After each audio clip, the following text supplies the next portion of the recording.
Get everyone, Asian Dad here. Today we'll do the in-depth review of this Dell Latitude 9510. Now this one I've got here is a 2-in-1, and what that means is it can flip its screen around and then become a tablet. Now if you've got a digital pen like I do, you can then start taking notes or do some drawings, and then once you finish that function there, you can actually then flip its screen back to normal, and then it becomes a normal traditional laptop again. Now the 9510 is part of the new 9 series of the Latitude range for Dell, and the Latitude range is intended for commercial and businesses, but you are free to purchase this as a consumer as well, but it is aimed at the commercial range because of its nice, sleek looking and simple looking construction there as well. So you don't actually get any of the functions, okay, but then it's also got built in all those nice rugged sort of features as well to be more durable as well. So this is the 9 series for Latitude. Now with the 9 series of Latitude is they've also put in a lot of new AI, as you can probably see. It's just dim its brightness down of the screen because it's trying to save some power there. Now, and it does that a lot, and you can't really change it much because what it's asking for is if I just give it a quick look, you'll start to see it'll actually brighten its screen there because it's got proximity sensors there as well. Now, besides also dimming the screen to save power, you also can do, besides also of course, you know, the lifting of the lid will wake itself up again. Now there's also a way, I'm just going to turn the computer off here. So hopefully we'll bring the computer into shutdown mode. And what you can also do with this new AI as well is you can also, so it's just turned itself off, is you can also turn the computer on automatically by just lifting the lid off if it's in powered off mode here. So if I just lift up, you'll automatically see it will start boot into Windows by itself. So that's part of the new AI as well. And of course it learns as your workflow, and to actually optimize your workflow to see how fast you can boot up the applications and what kind of time for charging as well. So there's a lot of AI built into 9 series Latitude. So this is their kind of flagship of trying to put more and more better for business as well. So trying to keep you easier to work with. I will be looking at the internals later in the video, so stay tuned for that, and I'll also be looking at the temperature and fan noise of this computer. But first off, I'll just start off with what this computer can be configured with. Now this computer can be configured with 10th generation Intel Core. Now it is either an i5 or an i7, and as for the RAM wise, you can have a maximum of 16 gigs of RAM. Now be careful of that 16 gigs RAM because it is soldered to the main board there, so you need to actually select how much RAM you want straight up from the initial startup because you can't upgrade it later on. As for storage wise, it's got 2 slots of M.2 format for SSD hard drives. As for the graphics wise, it's using the Intel integrated graphics. Now they've also got Intel Wi-Fi 6, which is the fastest Wi-Fi out there, which is great. And also later in the year, there will also be a 5G option. Now this will be Dell's first 5G laptop. Now they've actually done some smart designs to be able to do the 5G in a laptop. And even though you'll see the design is, even though the sides is all brushed aluminium, there's actually a very small plastic strip at the very bottom between the bottom cover and the side, and that's where they've actually hidden the extra antennas that's required for 5G. So that's pretty sweet there. Now they've also got an eSIM chip there, so you can actually pair to different carriers. Let's turn our attention to the display. Now, as you can see, there's not much of a bezel there. So it's actually following suit to one of Dell's most successful ranges, which is the XPS. So it's got that little sort of infinity edge display there. And this is a full HD display with a rating of 400 nits of brightness. Let's have a look at the port. Starting on the left hand side, we've got the HDMI port, and that's version 2.0. And then you've got 2 USB-C ports, and they are Thunderbolt enabled ports, and they are 4 lanes of bandwidth each, and also after that is a micro SD card reader. And looking on the right hand side, we'll have a USB-A port, and that's USB 3.1 Gen 1 port, and that also has power delivery support as well. And then we have audio jack, and then we have a security lock slot as well. It comes with a 720p webcam. Now it can come in 2 flavors. There's an IR version, which I've got in this particular unit, and there's also a RGB version. Now the RGB version, there is a privacy shutter on it, and it's just a matter of flicking of a switch and you'll see a physical shutter go over the lens, and it just stops it from viewing anything if it accidentally turned on by itself. So you don't need the blue tack or electrical tape for that one. Now with IR, that's a different story. That's always constantly looking for you, especially for the Windows Hello. I like to see Dell put it in a 1080p webcam in the next iteration for this laptop here, because quite simply with the whole coronavirus, we're doing a lot more content creation. We're also doing a lot more video conferencing as well. So it'd be nice to actually have a 1080p webcam rather than a 720p webcam. It's just last year's decade of resolutions is what I'm thinking it should be, but definitely it'll be nice to see a 1080p webcam for the next one there. This is a recording directly from the Latitude 9510 webcam. Now this one I've got is the IR version, and I've left the video and audio unedited so you can actually see and hear what it looks like. Now I've got a bit of lights shining on me, so I'm going to turn off my key light so you can actually see what it looks like with my ambient light, and hopefully it will adjust. You'll see that, and this is when it's not really crazy bright there. So hopefully, I'd love to hear what your thoughts are on this webcam as well. So I'll put my key light back on so you can see what it looks like, and that's kind of with a bit of light on me, and I'm going to turn off, so it's just using my ambient light again. Tell me what you think about it. As for the keyboard, it houses the new keyboard for the Latitude series, and I've seen this in the 7 series, and the 9 series has got it as well, and I really do like this new keyboard here. I find the key spacing a little bit more narrow, which is great. I can type a little more air, and also as for the key travel, it's got a bit of key travel there. You'll be definitely happy with that. So it's got a bit of tactile feel to it. Now the tactile feel to it is not a very hard tactile feel, it's more of a softer tactile feel to there. And as for the texture of the keys, it's not that really hard plastic feel to it. It's got a bit of a more softer rubberized sort of texture to each of the keys, and I quite like this new keyboard there for sure. The power button is located on the top right hand corner of the keyboard. Now if you've got the fingerprint scanner option in, it would also be integrated with the power button there as well. As for the trackpad, as you can see, it's quite large there, but it's not overly large. It's really a good size trackpad, and the texture of the trackpad is very similar to like a glass feel to it. It's very, very nice. It's mechanical, so you can actually press it down there as well. And as for the palm rest, you can see you can quite happily put your fingers on the home key and have plenty of space to type there as well. So you've got plenty of space. And now we perform my new COVID-19 test. Alright, let's put this in. Make sure that's a nice snuggle fix here, and let's have a look, see this. Yep, I can definitely move the mouse there. Fantastic, which is good. I'll just open something up just to make sure. Yep, it's able to connect that, and we'll try and bring, it's got touch there. Excellent as well too. Excellent, I can definitely see that. I'm just going to drag that across. Yes, so this does work with gloves, so definitely it's COVID-19 safe approved. If you like this test, give this video a like.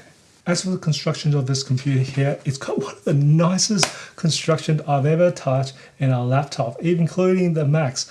This has got this really nice brushed aluminum on the top end here, and it's just premium for sure. I've never seen anything that has this sort of premium feel to it. Even the Precision range, the flagship range, they don't even have this nice, beautiful premium feel of aluminum. I really love it. And of course, there's brush aluminum all the way from the side. Now, unfortunately, the back one is a polycarbonate. I just wish they did put aluminum on the bottom there, or aluminum. That would be great to see. And also with the palm rest, I'm sorry, I'm just opening this up here. And also with the palm rest, it's got this brush aluminum all the way through as well. So it's got a very nice feel to this, premium feel to this construction there. And it's got very durable as well too. And there isn't much flex in the keyboard as well too, so that's really good. The weight of the 9510 2-in-1 is 1.53 kilos, and add in the 65 watt power adapter becomes a total weight of 1.83 kilos. For Dell Latitude 9510, Dell has claimed this is the world's smallest 15-inch laptop, and they say it's actually in a 14-inch footprint size, so I'm going to bring that to the test, and I definitely agree with that. So I'm going to just demonstrate this as well to you. So this is another 15-inch laptop. This is the Dell Precision 5550, and if you haven't checked that review of that video, I have placed it up, and I'll put a link in the description below, so if you want to check that video out after this. But you can see that's already smaller there. Now the Dell Precision 5550 is very similar to the XPS 15 there, and I'm going to bring in another 15-inch laptop as well, which is the Dell Precision 7550, and again, you'll see it is another 15-inch laptop as well. So that, you can see, is like a 14-inch there. So that is really claiming to be one of the smallest laptop for a 15-inch. And I have to agree there. As for the speakers, now this was one of the highlights of this computer here. When I did the measurements for the maximum peak volume of the speakers, it measured in at 79.6 decibels. So it's not crazy loud, but what's very impressive is its sound quality. For years, I've always said, especially the commercial range, their speakers were pretty average or subpar, and they lacked a lot compared to a lot of the other manufacturers. But finally, with this Dell Latitude 9510, it's a game changer. The speakers on this, they finally got it right. It is by far the best speakers they've put in, I think, that I've heard of in the Dell Latitude 9510. Now the acoustic on this is amazing. They've got really good acoustics there. It's quite bassy as well, and it doesn't distort on the very high end when you put the volume at its maximum peak. It doesn't distort there at all.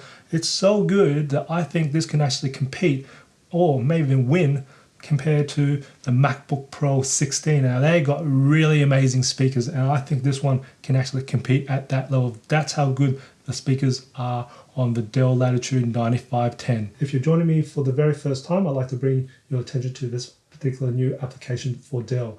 Now I've covered this in a lot of my new Dell Latitude and Precision range for 2020, as this is a new application for 2020. Now it's called the Dell Power Management, and this is new in 2020, and it actually does a little bit about the battery life as well as extended battery, but what we're really interested is this one here called thermal management. Now in thermal management, this is traditionally, all these settings are in BIOS, so you can actually access them in BIOS, but now they've actually made an application where you can actually change this on the fly.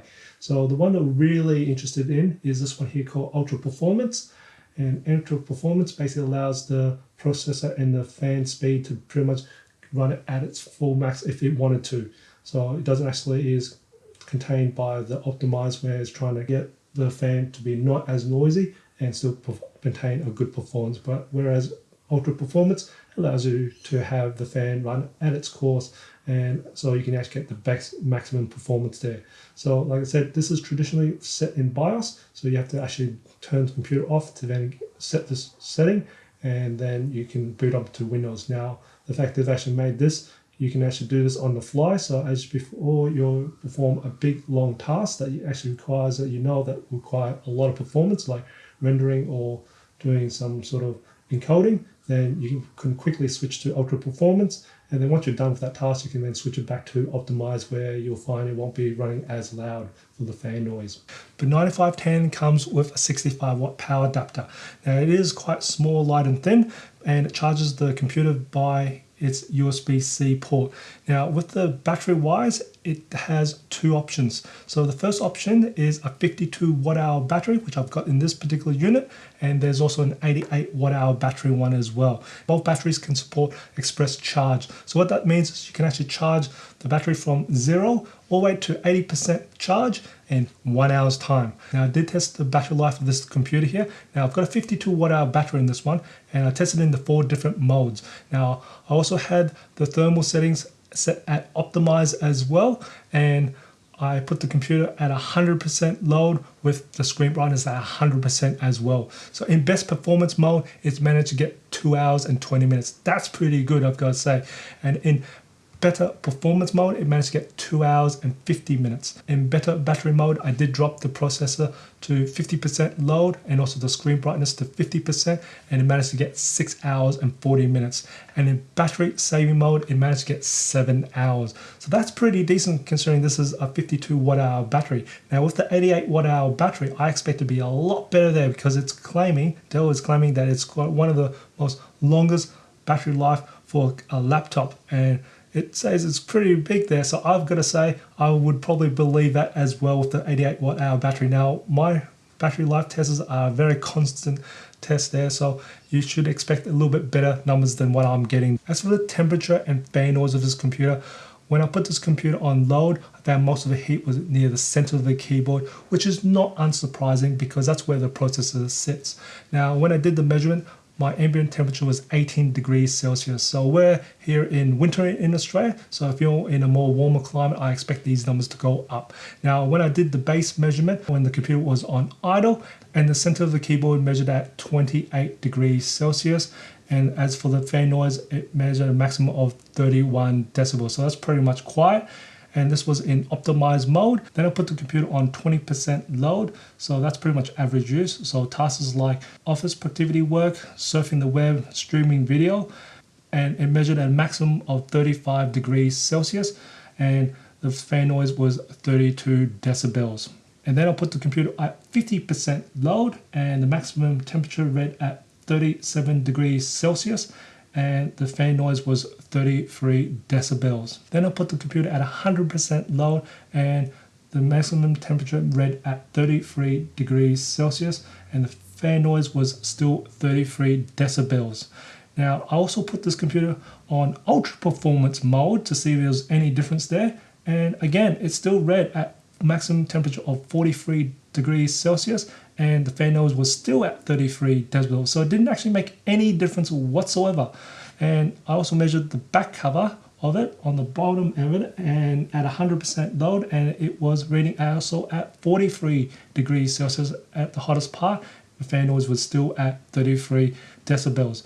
Now I also convert this computer in tablet mode, and as for the screen side, the maximum temperature was 30 degrees Celsius, and fan noise of course was 33 decibels. And as for the keyboard side in tablet mode, the maximum temperature was 38 degrees Celsius, and of course the fan noise was at 33 decibels. As you can see, it's a very quiet computer, especially for one that has active cooling. But what's very interesting to see was that the optimized and ultra performance mode in the thermal settings did not make any difference at all. I didn't even hear the fan spin up any more than what it was in optimized mode. Normally in ultra performance mode, the fan would be able to spin a lot more, and I think maybe Dell might need to relook at that, or there could be hopefully a firmware BIOS fixed for that, because you definitely see it does need to be looked at when I do the thermal throttling test. So testing out for thermal throttling. Now this particular unit came with an i7-10810U processor, and its base clock is at 1.1 gigahertz. So we got to make sure it actually stays above 1.1 gigahertz to not have thermal throttling. Now I've been running this computer for over 4 hours now on load, so it's at 100% load, and I've set the thermal profile at ultra performance, so allowing the fan to go as fast as it wants to. So we also, and I've got the computer connected to mains power as well. Now this is a pattern that I've been seeing that's for a fairly long time, is it's able to sustain base clock speed of about 1.5 gigahertz and up for about 30 seconds. So it will then drop and dip, as you can see right now. It'll dip down to about 0.6 to 0.8 gigahertz, and that will sustain that for about 20 to 30 seconds, and then it'll ramp itself back up to about 1.5 gigahertz. So there seems to be thermal throttling, and our CPU core is sitting around about 62 to about 57 degrees Celsius. So at the moment you can see it's on its own trying to cool itself down. You'll see the unionization actually drop just so it's able to cool itself down. And after that, it will just ramp back up to about sitting at an average of 1.5 gigahertz. So you can see it's just going back up again, and you'll see the unionization go up, so because it's cooled down a bit, it's enough so it can actually keep that up. Now I will actually pause this and we'll have a look at how long it's able to sustain that turbo boost for. I've let the computer rest for a couple of minutes just to let the processor cool down a little bit, and we're going to actually see how long we're able to sustain turbo boost for at a high turbo boost before it actually comes back down. So I'm going to start the process now, and I'll have a stopwatch going. So let's start that off, and I'll start it up now. So we should actually see this ramp up to about 4 gigahertz there, and it's staying at 4 gigahertz for a period of time, and once it drops down, like now, very soon, yep, there we go. So we're able to sustain turbo boost for about 13 seconds at its highest peak after it starts going down a fair bit. So 13 seconds is what you're looking at, and which is good enough to actually open apps, which is what Dells are very good at, sustaining those very high turbo boosts for especially launching a lot of applications there. So if you find this test for thermal throttling and also turbo boost useful, give it a like. It will definitely support my channel as well. Let's test out the brightness or luminance of the display. Now first off, in display settings, I've actually turned off night light and also disabled the change brightness automatically when lighting changes as well. I've turned that off as well, and I'm going to use my XY-I1 display tool to help me with this measurement for the display. So you should be able to see this, and the measurement that we need to take note of is this one here called current. It is measured in candela per square meter, and 1 candela per square meter equals 1 nit of brightness that you'll be more familiar with. So I'm going to actually go through the 10 increments very quickly for you, and we'll see what's luminance, and I'll read them out as we go. So at increment 0, you're looking at 31 nit of brightness. Increment number 1 is 39 nit. Increment number 2 is 50 nit. Increment number 3 is 66 nit. Increment number 4 is 88 nit. Increment number 5 is 115 nit. Increment number 6 is 137 nit. Increment number 7 is 180 nit. Increment number 8 is 232 nit. Increment number 9 is 306 nit. Increment number 10 at its maximum brightness is 403 nit. Now it is rated at 400 nit, so it looks like it is correct there, which is fantastic. Now to help the photographers and videographers, we're going to find that 100 to 120, and I remember before it was around about increment number 5, so you're looking at, I'm just going to go bring that down, so 1, 2, 3, 4, 5, and we're looking at 115, which is fantastic. Now if we want to bring it to 120, I'll just go to fine tune this to at the bottom down here, the brightness, and I'll bring it to 51 just to see what it looks like. At 51, you're looking at 118 candela per square meter, and 52 is a bit too hot, it's 123. So I'm also going to show you down to 49. So 49, it is now sitting at also 115. So value of 48 is 110, and value of 47 is 107, and the value of 46 is 104, and a value of 45 is 99. Now I hope that helps you guys out if you're looking for the brightness settings, because it is important, especially when you're doing black and white photos there, or monocolor photos there. But really, we're looking at 115, which is at increment number 5, which is fantastic to make things easier. Testing out the color gamut coverage of the display, measured in at 98.1% for sRGB, and 69.8% Adobe RGB, and 72.8% for DCI P3. Let's look at the internals of a 9510. Now first off, we need to undo the 9 screws. They are Phillips head, which is fantastic, and I like to make a special mention that these screws here, the top part of it is unthreaded, which means as you unscrew them, it will stick with the cover unless you unscrew it all the way, but you won't actually lose these screws because they stay with the cover, which is great there.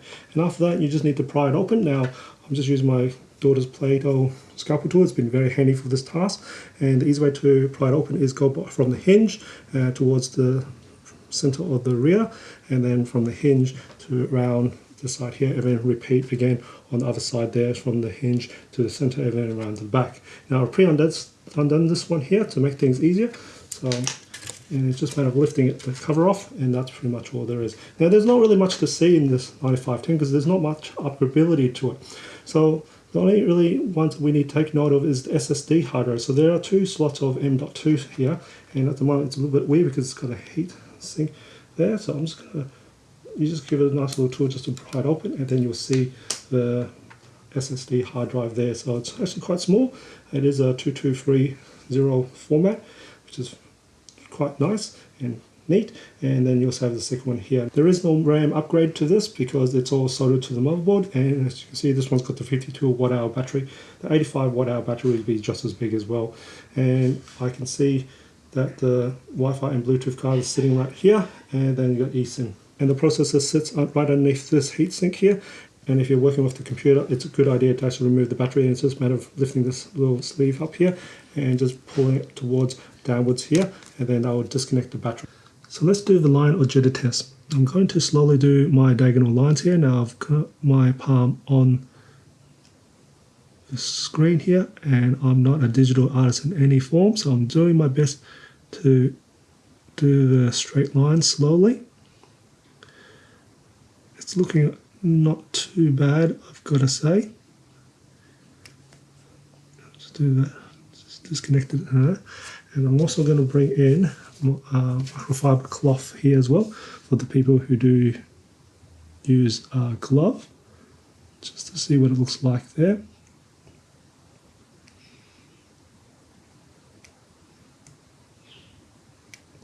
And I'm also going to bring in a ruler for diagonal lines. Now I've only got one palm sitting on the screen here. I'm doing my best to do this. Just got a fair bit of jitter now. The ruler, I'll just do some straight ones just to show you what it looks like. And here's some straight ones without the ruler there. And I'm going to put a few more fingers on the screen and my palm as well, using the ruler.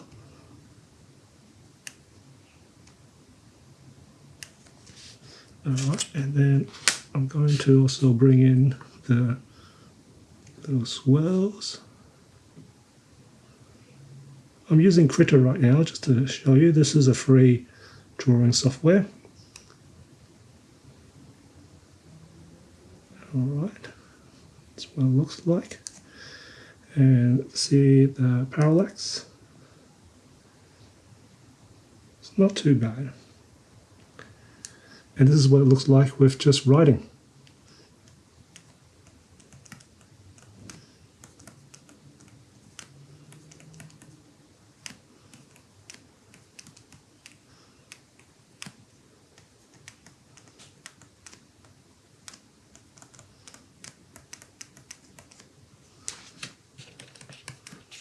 I did perform the benchmarks for this computer here. Now this particular computer came configured with an i7-10810U processor with 16 gigs of RAM and 512 SSD hard drive in there. So here on the screen is the scores for Passmark, Citybench R15 and R20, 3D Mark, PC Mark 10, Geekbench, and SpecView Pref.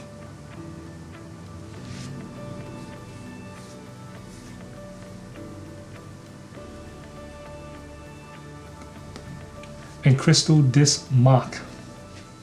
Overall, I definitely can see a very bright future for the Dell Latitude 9 series. And I know a lot of people are going to ask me this simple question: what's the difference between the Latitude 9 series and the 7 series? And I can describe it in one word, and that is premium. When you have these two products in your hands, the Latitude 9 series and the Latitude 7 series, the Latitude 9 series, you definitely feel it so much more premium compared to the 7 series there. I definitely see where they're putting this market. You don't see it on paper, but you definitely feel it in your hands. The construction is at another level altogether. The display is beautiful there, and the keyboard, I love it. The trackpad is great, and the speakers, oh, I really love the speakers. They really made some big improvements. It's the most impressive part of it for me as well there. But definitely the 9 series Latitude is definitely can be recommended. It is a entirely different product, and also with the extra AI that's built into it as well. Now, if you find this video informative and enjoyed it, give it a like, and if you haven't done it already, subscribe to my channel by hitting that subscribe button bottom of the screen. I do try to upload a new video every week. And just remember, imperfections in life makes it beautiful and interesting. And I'll see you next video.